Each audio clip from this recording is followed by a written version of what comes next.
The December morning at RAF Northolt began like any other for Flight Lieutenant Thomas Harrison, a 29-year-old Royal Guard pilot who had spent the last 5 years balancing his duties between ceremonial guard service and helicopter operations. Most people knew the Royal Guards only as the stoic figures in red uniforms who stood motionless outside Buckingham Palace. But Thomas represented a different side of the elite unit, one that required advanced aviation skills and readiness. For emergency response missions, Thomas had always been different from his fellow guards.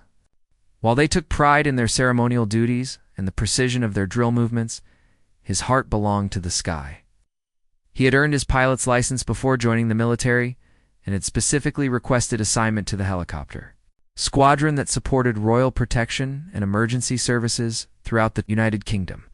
The weather forecasts that morning were troubling. A massive Arctic storm system was moving across northern Scotland, bringing with it winds exceeding 80 miles per hour and snowfall that could reach several feet in just a few hours. The meteorologists were calling it the worst winter storm to hit the Scottish Highlands in over 20 years. Thomas was reviewing flight safety protocols in the squadron briefing room. When the emergency call came through, the duty officer's radio crackled to life with an urgent transmission from the Scottish Mountain Rescue Coordination Centre in Inverness. Rothholt, this is Highlands Rescue Control. We have a code red emergency situation developing in the Cairngorms. A group of school children on a winter camping expedition has been caught in the approaching blizzard. Last known position, approximately 12 miles northeast of Avamore. Weather conditions are deteriorating rapidly, and ground rescue teams cannot reach them in time. The briefing room fell silent as everyone absorbed the gravity of the situation. 12 miles northeast of Avamore put the missing group directly in the path of the most severe part of the approaching storm. Ground temperatures were already dropping below minus 20 degrees Celsius, and the wind chill would make conditions even more dangerous. Squadron leader Patricia Matthews, the commanding officer, immediately began coordinating the rescue response. "How many children are we talking about, and what's their age range?" she asked into the radio. 15 children, ages 12 to 14, plus 2 adult supervisors from St. Andrew's Academy in Edinburgh, came the reply. They were on a 3-day winter survival course that was supposed to conclude this morning. The group leader managed to get one brief radio transmission through before communication was lost completely. Thomas felt his stomach tighten as he realized the full scope of the emergency. 17 people, most of them children, were trapped in one of the most remote and dangerous areas of Scotland, just as the worst winter storm in decades was about to hit. The survival time in those conditions would be measured in hours, not days. "What about ground rescue teams, squadron leader?" Matthews asked. "Surely the mountain rescue services are mobilizing." The response was grimmer than anyone wanted to hear. Ground teams are already deployed, but the terrain and weather conditions make it impossible for them to reach the last known position. The access roads are already impassable, and the hiking trails are becoming too dangerous for rescue teams on foot. Air rescue is the only viable option. Matthews turned to survey the pilots in the briefing room. Thomas was the most experienced helicopter pilot in the unit, with over 1,500 flight hours in challenging conditions. However, the weather conditions being reported were beyond the safety parameters that normally governed rescue operations. "Thomas, what's your assessment of the flight conditions?" Matthews asked, knowing that his answer would determine whether a rescue attempt was even possible. Thomas studied the weather. Charts and satellite imagery displayed on the briefing room screens. The storm system was massive, with a clearly defined wall and rotation patterns similar to a hurricane. Wind speeds were increasing by the hour, and visibility was dropping to near zero in many areas. "Ma'am, the conditions are at the absolute limit of what our aircraft can handle," Thomas replied honestly. "The wind speeds alone make this extremely dangerous, and the visibility issues compound the risk significantly. But, He paused, weighing his words carefully. "If there are children out there, we have to try." The other pilots in the room exchanged glances that reflected their own concerns about the mission. Flying a helicopter in severe winter weather required exceptional skill and nerve under the best circumstances. Attempting a rescue in blizzard conditions with hurricane-force winds was the kind of mission that could easily result in the loss of both the rescue aircraft and crew. Flight. Sergeant Michael Cooper, Thomas's usual co-pilot, stepped forward without hesitation. "Sir, if Lieutenant Harrison is going, then I'm going with him. We've flown together for 3 years, and I trust his judgment completely." The aircraft mechanic, Sergeant Emma Walsh, was already preparing their helicopter for immediate departure. The Westland Sea King was specifically configured for search and rescue operations, equipped with advanced navigation systems, medical equipment, and a winch capable of lifting multiple people from the ground. "The helicopter is fueled and ready for immediate departure," Sergeant Walsh reported. "I've loaded extra emergency medical supplies and survival gear in case we need to establish a temporary shelter for the survivors." Squadron Leader Matthews made the decision that would define the next several hours. "The mission is authorized, but I want constant radio contact throughout the operation. If conditions become too dangerous, you are ordered to return to base immediately. Saving those children is important, but losing our rescue crew won't help anyone." Thomas began his pre-flight preparations with the methodical precision that had kept him alive through hundreds of challenging missions. Every system check was performed twice, every piece of equipment was verified, and every emergency procedure was reviewed with his crew. As he put on his flight suit and survival gear, Thomas thought about the children who were depending on him. Somewhere in the Scottish Highlands, 17 people were fighting for their lives against the worst weather conditions imaginable. They probably had no idea that help was coming, or even if anyone knew they were in trouble. The helicopters' engines spun to life with their familiar whining roar as Thomas and his crew completed their final preparations. Through the cockpit windows, he could see the storm clouds gathering on the northern horizon, a wall of gray and white that stretched across the entire sky.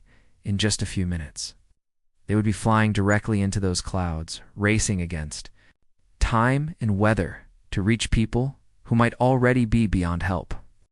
The helicopter lifted off from RAF Northolt at precisely 11:47 a.m., climbing rapidly through the gray December sky toward the storm system that dominated the northern horizon. Thomas could feel the aircraft beginning to shake as they encountered the outer edges of the turbulent weather, and he knew the conditions would only get worse as they approached the Scottish Highlands. Flight. Sergeant Cooper monitored the navigation systems and weather radar while maintaining constant radio contact with both their base and the Mountain Rescue Coordination Center. The updates they received were becoming increasingly alarming as the storm intensified faster than meteorologists had predicted.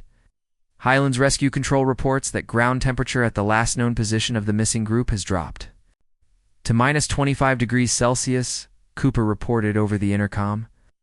Wind speeds are now exceeding 90 miles per hour, and visibility is less than 50 meters. Thomas adjusted their flight path to take advantage of what little shelter the terrain could provide, but he knew that once they reached the open mountains, there would be no protection from the full force of the storm. The helicopter was being buffeted by increasingly powerful wind gusts that required constant correction to maintain their heading. Sergeant Walsh was monitoring the aircraft systems and preparing the rescue equipment they would need once they located the missing group. "Sir, I'm concerned about ice formation on the rotor blades," she reported.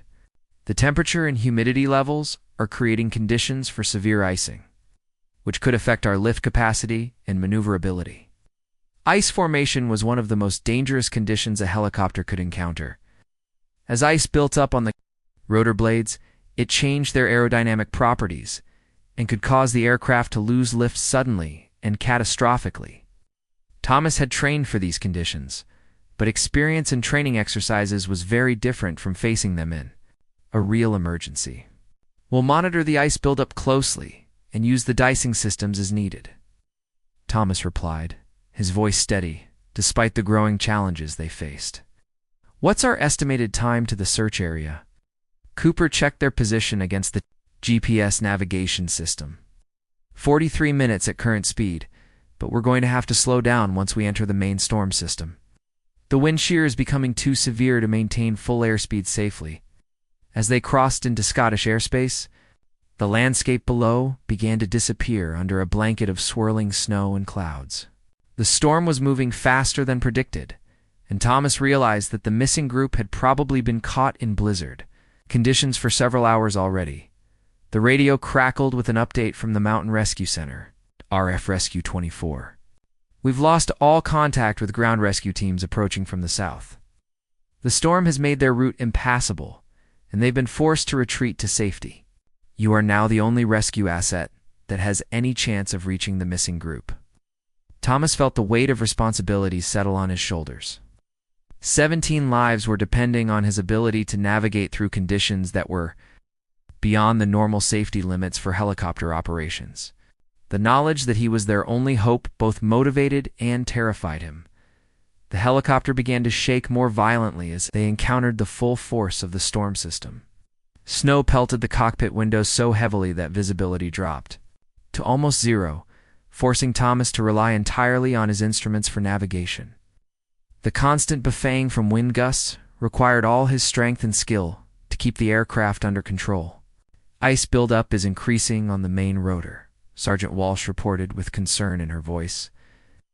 We're approaching the limits of what the dicing system can handle effectively. Thomas activated the helicopter's dicing systems, which used heated air to prevent ice from accumulating on critical flight surfaces. However, the systems were designed for normal winter conditions, not the extreme weather they were now experiencing. Cooper was monitoring their fuel consumption, which was increasing rapidly due to the extra power needed to fight against the storm winds.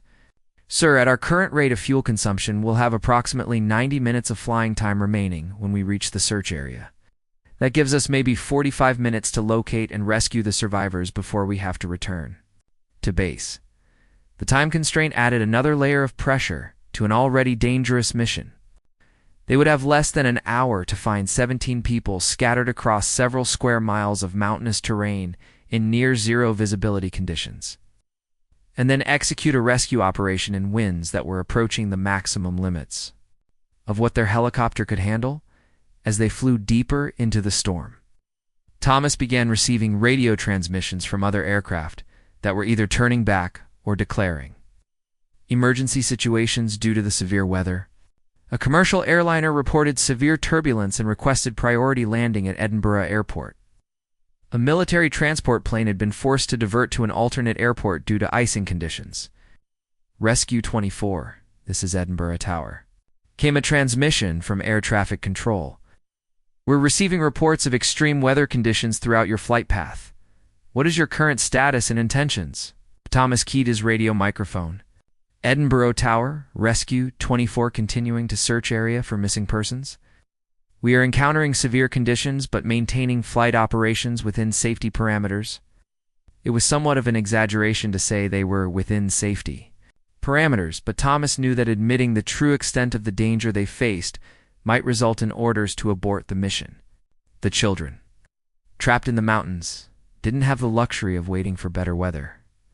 The helicopter's instruments began showing signs of the extreme conditions they were flying through. The outside air temperature had dropped to minus 32 degrees Celsius, and the wind speed indicator was reading gusts of up to 105 miles per hour. Ice was forming on every external surface of the aircraft, despite the dicing systems running at maximum capacity. Sir, I'm getting intermittent warnings from the engine monitoring system, Sergeant Walsh reported. The extreme cold is affecting engine performance, and the air intake filters are showing signs of ice buildup. Thomas made a quick decision to adjust their altitude, climbing to find slightly warmer air that might reduce the icing problems. The higher altitude also gave them better radio reception, allowing clearer communication with the Rescue Coordination Center.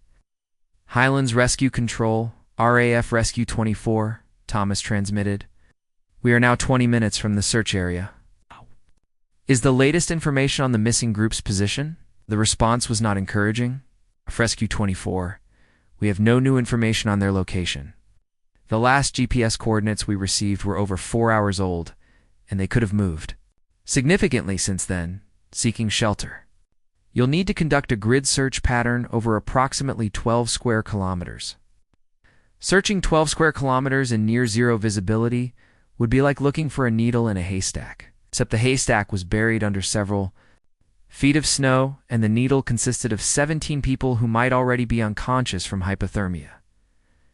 Thomas looked out at the wall of white that surrounded their helicopter and realized that they were about to attempt something that bordered on the impossible.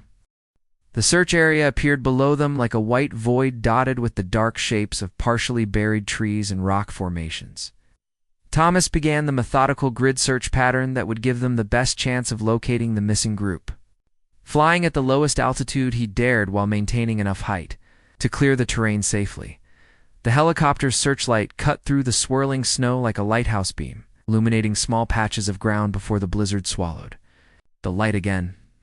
Each pass of the search pattern took tremendous concentration, as Thomas fought constant wind gusts that threatened to slam them into the mountainside. "I'm not seeing any signs of the group on this pass," Cooper reported, his eyes straining too. "Spot any indication of human presence in the white wilderness below. The snow is so deep that shelters or equipment could be completely buried." Sergeant Walsh was operating the helicopter's thermal imaging camera, hoping to detect the heat signatures of the survivors even if they couldn't see them visually. "I'm getting some thermal readings, but they could be anything. Rock formations that retain heat, tree stumps, or even wildlife." 20 minutes into the search, Thomas was beginning to worry that they were looking in the wrong area entirely. The missing group could have traveled significant distances, seeking shelter. And the GPS coordinates they were using were several hours old. If the children had panicked and scattered, they could be spread across an even larger area. The fuel gauges showed they had consumed more fuel than planned due to the extreme weather conditions. Cooper calculated that they had maybe 25 minutes of search time remaining before they would have to return to base or risk running out of fuel entirely. "We need to expand the search pattern," Thomas decided, knowing that it would further reduce their chances of success, but feeling that they had no choice. The group might have moved further south, looking for shelter from the wind. As they turned to begin searching a new area, Sergeant Walsh's thermal camera detected something. That made her sit up straighter in her seat. "Sir, I'm getting a thermal signature that looks different from the others. It's larger and more concentrated, like it could be multiple heat sources clustered together." Thomas immediately changed course toward the thermal signature, fighting through a particularly violent wind gust that required full control input to prevent the helicopter from being blown sideways into the mountain. As they approached the location, the visibility improved slightly, allowing them to see more of the terrain below. "There," Cooper shouted, pointing through the cockpit window. "I can see something orange through the snow. It looks like it could be a tent or emergency shelter." Thomas brought the helicopter into a hover above the area Cooper had spotted, and they could make out what appeared to be the partially collapsed remains of several brightly colored tents. Snow had accumulated around them, but the orange and yellow fabric was still visible against the white landscape. "I can see movement down there," Sergeant Walsh reported excitedly. "There are definitely people, and some of them are waving at us." The relief Thomas felt at finding the survivors was immediately tempered by the realization that actually rescuing them would be the most dangerous part of the mission. The wind conditions made it extremely difficult to maintain a stable hover, and lowering anyone on the winch in these conditions would be incredibly risky. Thomas assessed the landing site. Possibilities around the survivors' location. The terrain was too steep and rocky for a safe landing. The wind speeds would make it dangerous to put the helicopter on the ground, even if there had been a suitable flat area. "We'll have to use the winch," Thomas announced to his crew. "Emma, get ready for winch operations. Michael, I need you to help me maintain position despite these wind gusts." Sergeant Walsh began preparing the rescue winch and harness system while Thomas tried to find the most stable position for the helicopter. The wind was swirling unpredictably around the mountainous terrain, creating dangerous downdrafts and updrafts that could slam the aircraft into the ground without warning, as Walsh prepared to lower the winch. They could see the survivors more clearly. Most of them appeared to be huddled together in what remained of their shelters, but several were standing and waving frantically at the helicopter. Even from their height, it was obvious that some of the group were in serious distress. From prolonged exposure to the extreme cold, "I count 16 people visible," Cooper reported. "That means one person is unaccounted for, either inside one of the shelters or possibly separated from the main group." Thomas felt a chill that had nothing to do with the outside temperature. If someone had wandered away from the group seeking help or shelter, They could be anywhere in the surrounding wilderness. Finding them would be nearly impossible in these conditions. Walsh had the winch ready and was preparing to lower herself. Down to assess the survivors and help with the rescue operation. "Sir, I recommend we get the most seriously injured up first, then work on getting everyone else to safety." The first attempt to lower Walsh on the winch nearly ended in disaster when a sudden wind gust swung the cable sideways, almost slamming her into the mountainside. Thomas had to quickly adjust the helicopter's position, using every bit of his flying skill to keep both Walsh and the aircraft safe.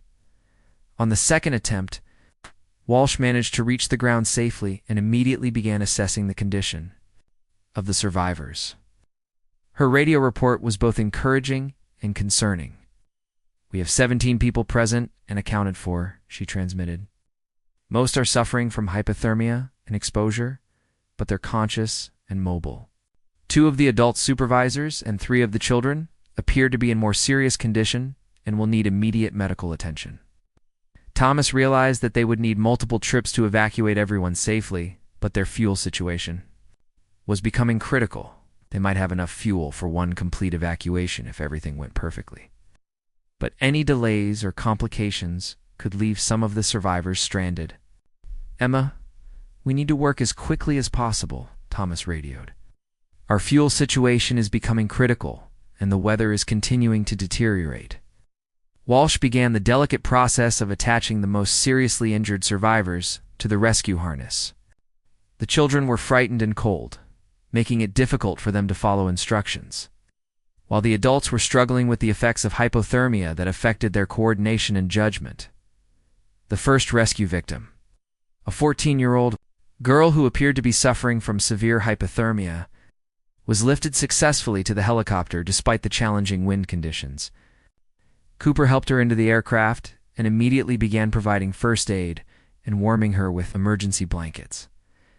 As Walsh prepared the second survivor for rescue, the weather took another turn for the worse. Wind speeds increased to over 110 miles per hour, and the snow became so heavy that visibility dropped to less than 20 meters.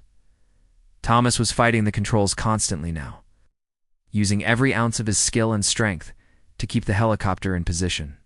Above the survivors, the aircraft was being buffeted so violently that maintaining the precise positioning needed for winch operations required superhuman effort. "Sir, I don't think we can maintain hover much longer in these conditions," Cooper warned, his voice tight with concern. "The aircraft is taking a tremendous beating, and we're approaching the structural limits of what the helicopter can handle." Thomas knew Cooper was right, but he also knew that if they left now, some of the survivors might not live through another hour in these conditions. The choice between safety and saving lives was one that every rescue pilot dreaded, but Thomas had already made his decision. Thomas made the decision that would define him as either a hero or a cautionary tale. Instead of retreating to safety as protocol demanded, he pushed the helicopter and his crew beyond their normal limits, determined to evacuate every survivor. "Regardless of the personal risk, we're staying until everyone is safe," Thomas announced over the intercom, his voice carrying the absolute conviction of someone who had chosen duty over self-preservation. "Emma, continue the evacuation. Michael, help me monitor our systems and watch for any signs of critical failure." The second survivor, one of the adult supervisors who was showing signs of severe frostbite, was lifted through the swirling snow and wind with tremendous difficulty. The winch cable swayed dangerously in the hurricane-force winds, requiring Thomas to make constant adjustments to prevent the survivor from being slammed against the helicopter or the mountainside. Cooper helped the man into the aircraft and immediately began emergency first aid. "His core temperature is dangerously low," he reported. "We need to get these people to a hospital as soon as possible, or we're going to lose some of them." Walsh continued working on the ground, moving from survivor to survivor and making rapid decisions about who needed immediate evacuation versus who could wait for a subsequent trip. The children were terrified by the noise and chaos of the rescue operation, but she managed to calm them with her reassuring presence and professional competence. "The next priority is a 12-year-old boy who appears to have a possible broken leg and is showing signs of severe hypothermia," Walsh radioed. "After that, we have 2 more children and an adult who need immediate medical attention. As she prepared the injured boy for evacuation, a catastrophic equipment failure nearly ended the mission in tragedy. The winch motor began showing signs of strain from the extreme conditions, and warning lights indicated that the system was approaching its operational limits. "Sir, we're getting multiple warning indicators from the winch system," Sergeant Walsh reported from below. "The motor temperature is redlining, and I'm seeing signs of cable where that could result in failure." Thomas was now faced with an impossible choice. Continuing the rescue operation risked complete winch failure that could kill both Walsh and any survivor being lifted at the time of failure. However, stopping the evacuation would mean leaving injured children on the mountain in conditions that would likely prove fatal. "Emma, what's your assessment of how many more people we can lift before the winch fails completely?" Thomas asked. Knowing that her answer would determine the fate of the remaining survivors, Walsh examined the cable and winch mechanism. Yes. With the expertise of someone who had maintained rescue equipment for over a decade, "Sir, I think we can manage. Maybe 3 or 4 more lifts before the system becomes too dangerous to operate. After that, we'll need to find another solution." The mathematics of the situation were brutal. They'd already evacuated 2 people and could potentially save 3 or 4 more before the winch became inoperable. That would leave at least 10 survivors stranded on the mountain with no immediate way to rescue them. Thomas looked at his fuel gauges and realized that even if the winch held together, they were approaching the point where they would not have enough fuel to return to base safely. Every minute they remained in hover was consuming fuel at an accelerated rate due to the power required to fight the storm winds. "Michael, calculate our absolute minimum fuel requirements for return to base," Thomas ordered. "I need to know exactly how much time we have left." Cooper ran the calculations quickly.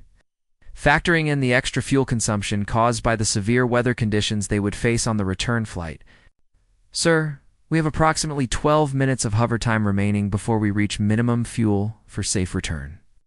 That's enough for maybe 2 more winch operations if everything goes perfectly." Yes. Thomas felt the weight of command pressing down on him as he realized that he would have to choose which survivors to leave behind. The thought of abandoning injured children in these conditions was unbearable.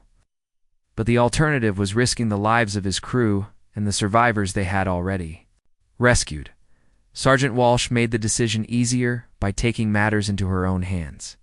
"Sir, I'm staying on the ground with the remaining survivors," she announced over the radio. "Get the most critically injured people out of here, then come back for the rest of us when conditions improve, or you can get more fuel." The proposal was both courageous and practical, but it meant leaving one of his crew members stranded in the storm. With limited supplies and no guarantee that a return trip would be possible, the weather forecast showed the storm continuing for at least another 6 to 8 hours. "Emma, that's not acceptable," Thomas replied immediately. "We're not leaving anyone behind, including crew members. There has to be another solution." Das. If the situation wasn't desperate enough, Cooper spotted new danger approaching on the weather radar. "Sir, we have a secondary storm system moving in from the northwest. If it merges with the current system, conditions are going to become impossible for any kind of aviation operations." Thomas made a decision that would either save everyone or kill them all. "We're going to try a mass evacuation using the cargo net," he announced. "Emma, can you get the survivors organized into groups that can be lifted together?" The cargo net was designed for lifting equipment and supplies, not people. But it was their only option for evacuating multiple survivors simultaneously. The procedure was dangerous under normal conditions and potentially suicidal in the current weather. But Thomas could see no alternative. Walsh began organizing the survivors into groups, explaining the procedure and helping them understand how to hold onto the net safely during the lift. The children were frightened by the idea of being lifted all together, but the adult supervisors helped convince them that it was their only chance of survival. "First group ready for lift," Walsh reported. "For children who are mobile but showing signs of moderate hypothermia. I've briefed them on safety procedures and secured them to the net with additional safety lines." Thomas began the most dangerous lift of his career, raising 4 terrified children through hurricane-force winds while fighting to maintain aircraft stability. The cargo net swung wildly in the wind and keeping it away from the mountainside. required flying skill beyond anything he had ever experienced. Cooper helped the children into the helicopter as soon as they reached the aircraft, getting them into emergency blankets and beginning the process of treating their exposure injuries. The helicopter was now carrying 6 survivors in addition to the 3-person crew. Approaching the weight limits of what the aircraft could safely carry in these conditions, second group ready, Walsh transmitted. 3 children and 1 adult, including our most serious medical case. This might be our last chance to get them out alive. The fuel warning light began flashing on the instrument panel as Thomas prepared for the final lift. They were now operating beyond their safe fuel reserves, but there was no turning back, with people still on the ground. The second cargo net lift was even more harrowing than the first.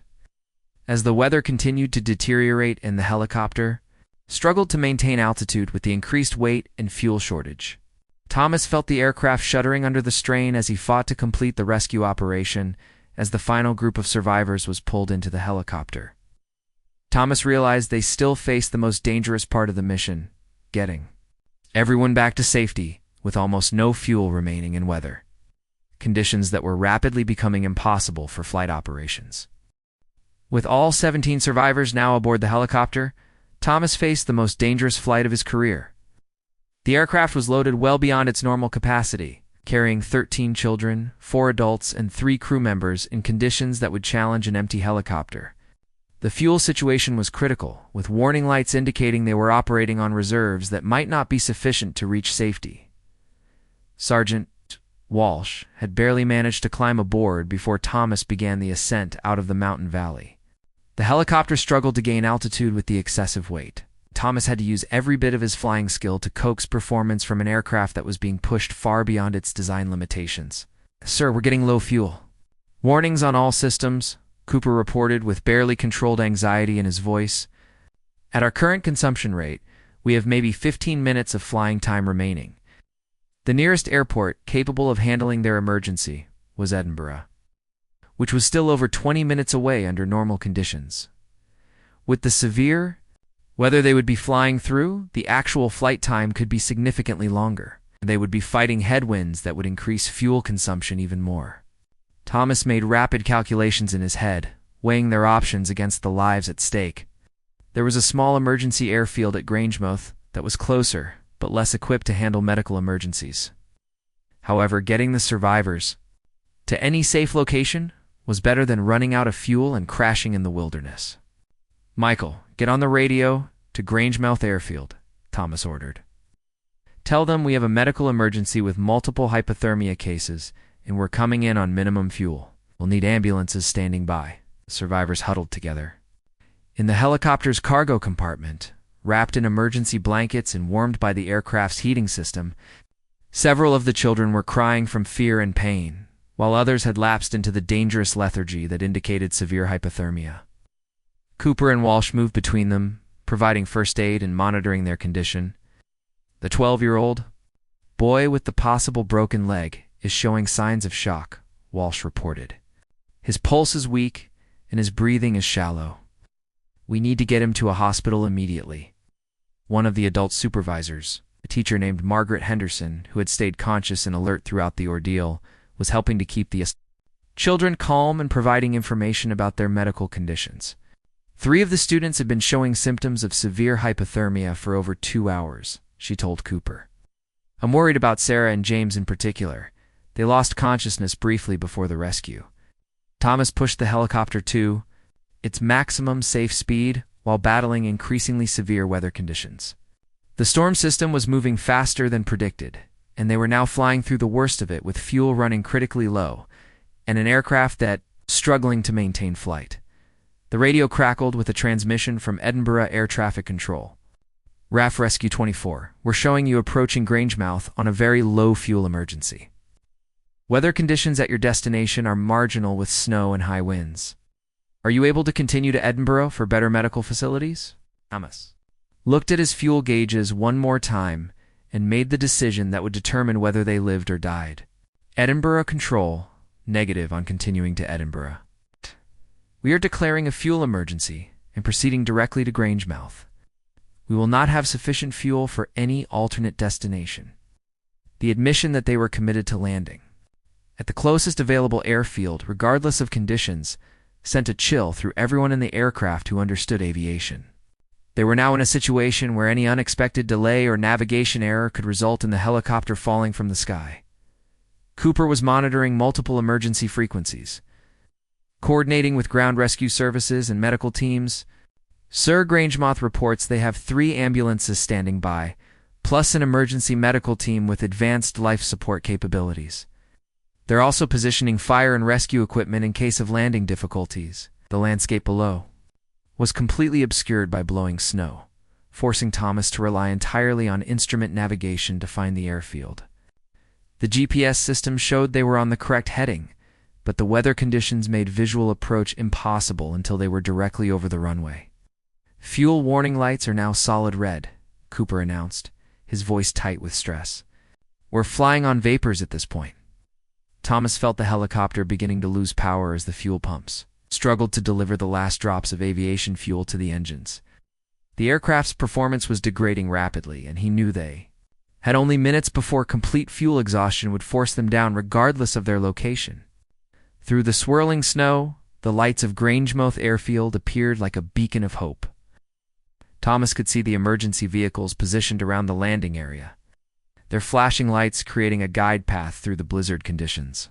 "Grangemoth Tower, RAF Rescue 24 on final approach with fuel emergency," Thomas radioed. "We have 17 survivors on board with multiple medical emergencies.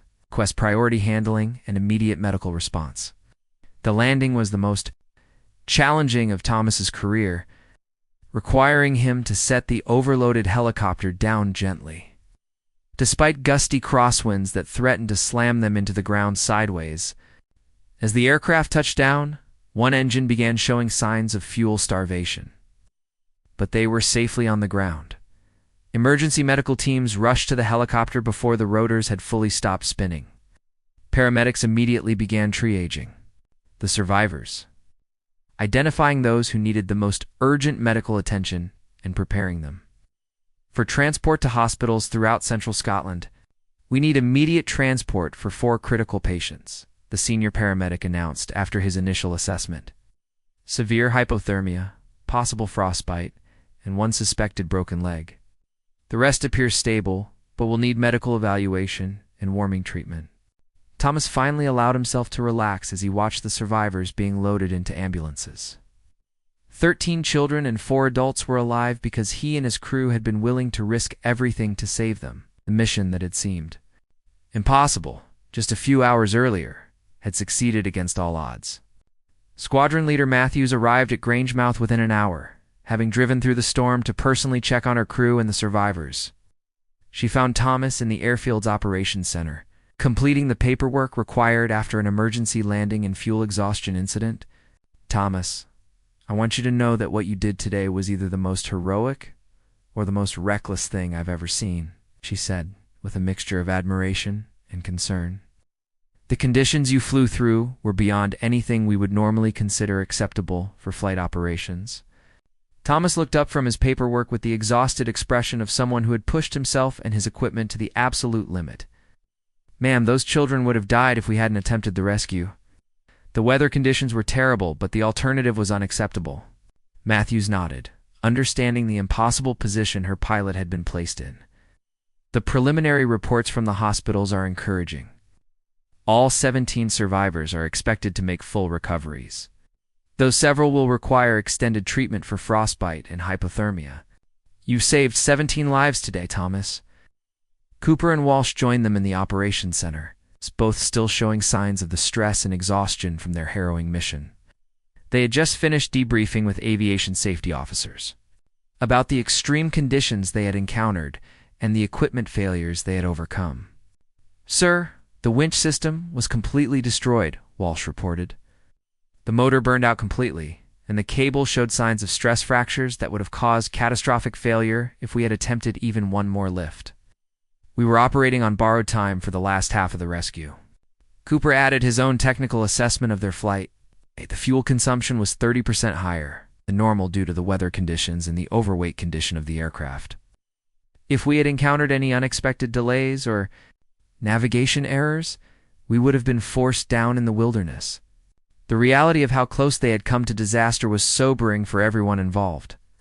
A few minutes' delay, an equipment failure at the wrong moment, or a navigation error could have turned their heroic rescue into a tragedy that claimed the lives of rescuers and survivors alike. Local media had begun arriving at the airfield, drawn by reports of the dramatic rescue mission. Thomas found himself reluctant to speak to reporters, preferring to let the success of the mission speak for itself rather than seeking personal recognition for doing what he considered his duty. However, the story was already spreading beyond local news outlets. The rescue of 17 people in the worst Scottish storm in decades was the kind of heroic narrative that captured public attention during the winter holiday season. Within hours, news of Thomas's feat was being reported by national media outlets. Margaret Henderson, the teacher who had helped keep the children calm during the rescue, specifically requested to speak with Thomas before being transported to the hospital for treatment of her own exposure injuries. "Flight Lieutenant Harrison," she said, her voice still hoarse from hours of shouting over the wind, "I want you to know that what you did today was miraculous. Those children were losing hope, and some of them were talking about giving up. When they heard your helicopter, they found the strength to keep fighting," she continued, tears forming in her eyes despite her exhaustion. "I've been teaching for 15 years, and I've never seen anything like the courage you and your crew showed today. You risked your own lives to save children you'd never met, in conditions that terrified even experienced mountain climbers." Her words had more impact on Thomas than any official commendation could have had. Knowing that he had given hope to frightened children in their darkest moment made all the risks and dangers worthwhile.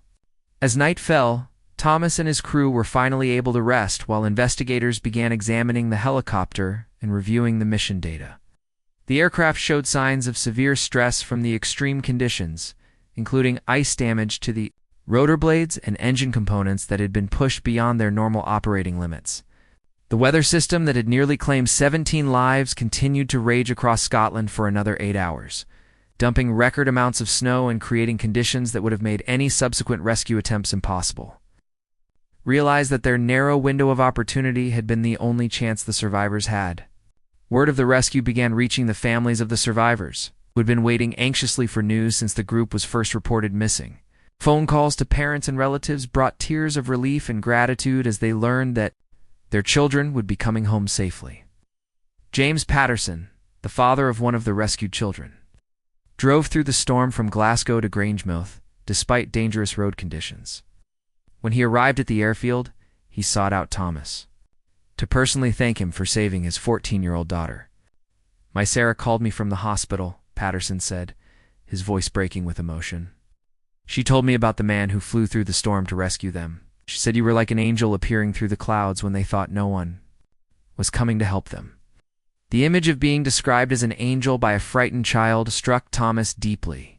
He had joined the Royal Guard to serve his country, but he had never imagined that service would involve flying into a blizzard to save lives in conditions that challenged the limits of human endurance and aircraft capability.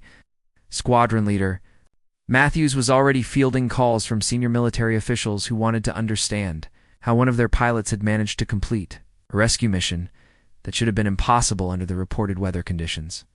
The success of the mission was raising questions about standard operating procedures and risk assessment protocols. "Thomas, you're going to be receiving significant attention for this mission," Matthews warned him. "The Ministry of Defense is already talking about recommendations for medals and commendations. This story is going to follow you for the rest of your career."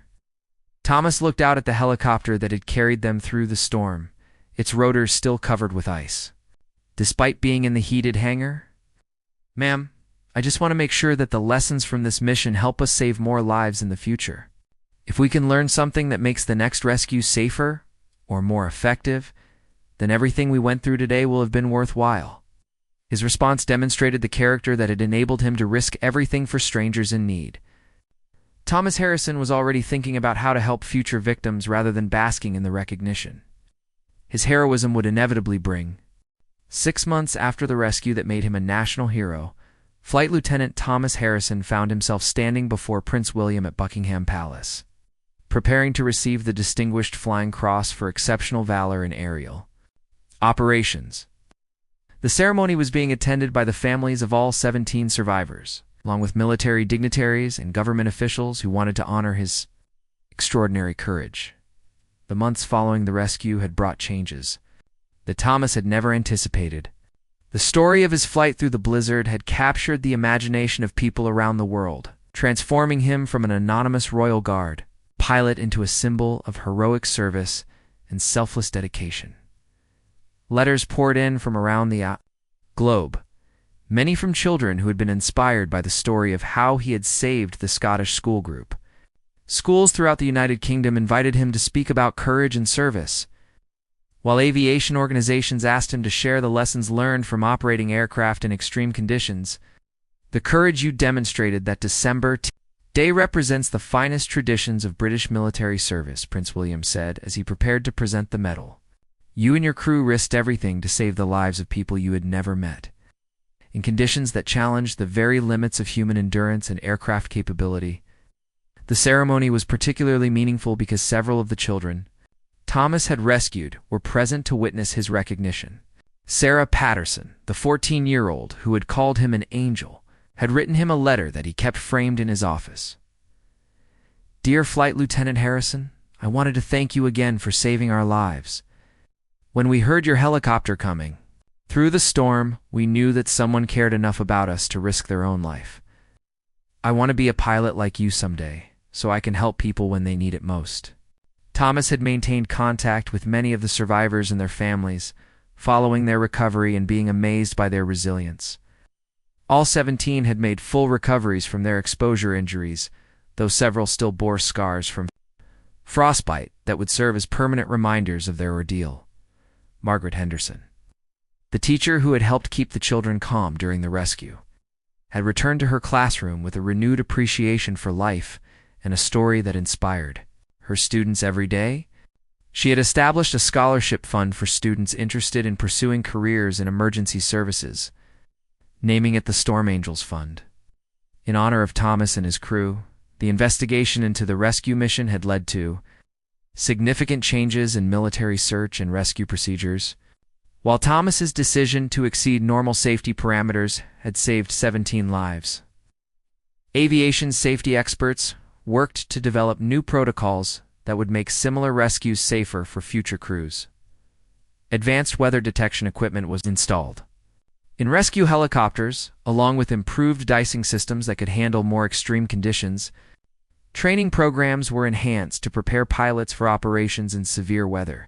Using Thomas's mission as a case study in decision-making under pressure, Flight Sergeant Koopa had been promoted to flight lieutenant and was now serving as an instructor at the Military Aviation School, teaching young pilots about the technical and emotional challenges of emergency rescue operations.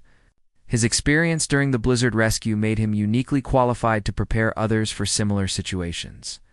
Sergeant Walsh had received the Distinguished Flying Medal for her courage during the ground operations, and she had become a specialist in extreme weather rescue techniques. She was often called upon to train other rescue personnel and had developed new safety protocols for winch operations in high wind conditions. The helicopter that had carried them through the storm had been retired from service and was now on display at the Royal Air Force Museum, with a plaque describing the rescue mission and honoring the courage of the crew. Thousands of visitors each year read about the night when ordinary military personnel became heroes by choosing duty over safety. Squadron Leader Matthews, now promoted to Wing Commander, had used the lessons from Thomas's mission to advocate for improved funding and equipment for search and rescue operations. Her presentations to Parliament about the importance of emergency response capabilities had resulted in increased budgets and better aircraft for future missions. The families of the survivors had formed lasting bonds with Thomas and his crew, treating them as extended family members and staying in touch with regular visits and communications. Annual reunions brought everyone together to celebrate the anniversary of the rescue and to honor the friendships that had been forged in crisis. James Patterson, Sarah's father, had become a volunteer with Mountain Rescue Services. Inspired by Thomas's example to contribute to the safety of others, when someone saves your child's life, it changes your perspective on what really matters, he explained. I wanted to find a way to give back and help other families avoid what we went through. The rescue had also inspired changes in outdoor education policies, with new requirements for communication equipment and emergency procedures when taking student groups into wilderness areas. The lessons learned from the St. Andrews Academy expedition had prevented similar groups from facing the same dangers. Thomas continued his service with the Royal Guard, but his role had expanded beyond ceremonial duties and routine helicopter operations. He was now a specialist in extreme weather rescue operations, called upon when conditions were too dangerous for normal rescue crews to operate safely. His reputation had spread throughout the international rescue community, and he had been invited to share his expertise with emergency services in Norway, Canada, and Alaska, regions where extreme weather rescues were common occurrences. The techniques he had developed during the Scottish blizzard were being used to save lives around the world. Despite all the recognition and attention, Thomas remained humble about his actions that December day. When reporters asked him about being called a hero, he consistently redirected credit to his crew and emphasized that they had simply done their job when people needed help. Any pilot in the Royal Air Force would have made the same choices if faced with that situation, he would tell interviewers. We train for emergencies, and we serve so that we can help people when they need us most. Those children needed help, and we had the ability to provide it. The decision was simple, even if the execution was difficult. 5 years after the rescue, Thomas was promoted to squadron leader and given command of his own search and rescue unit. His first speech to his new squadron was about the responsibility they carried and the trust that the public placed in them. Every time we take off on a rescue mission, we carry with us the hopes of people who are depending on us to bring their loved ones home safely. He told his pilots and crew that responsibility is both a privilege and a burden that we must never take lightly. The helicopter that had replaced his storm-damaged aircraft bore the name Storm Angel, in honor of the rescue mission that had defined his career. New crew members who joined the squadron learned about the blizzard rescue as part of their orientation, understanding that they were now part of a legacy of courage, service, that began with one man's decision to fly into a storm to save lives. Thomas Harrison had become more than just a Royal Guard pilot. He'd become a symbol of the values that the military was supposed to represent: courage, dedication, and willingness to sacrifice for others. His story continued to inspire new generations of service members, who understood that heroism was not about seeking recognition, but about doing what was right when it mattered most. The children he had rescued that December night grew up knowing that there were people in the world who would risk everything to help strangers in need.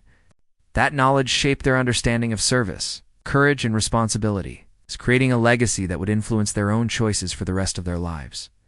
Years later, when people asked Thomas about the most important moment of his military career, he would always return to that December morning when 17 lives depended on his willingness to fly into a blizzard. It was the moment when he learned that being called just a Royal Guard was actually the highest compliment he could ever receive,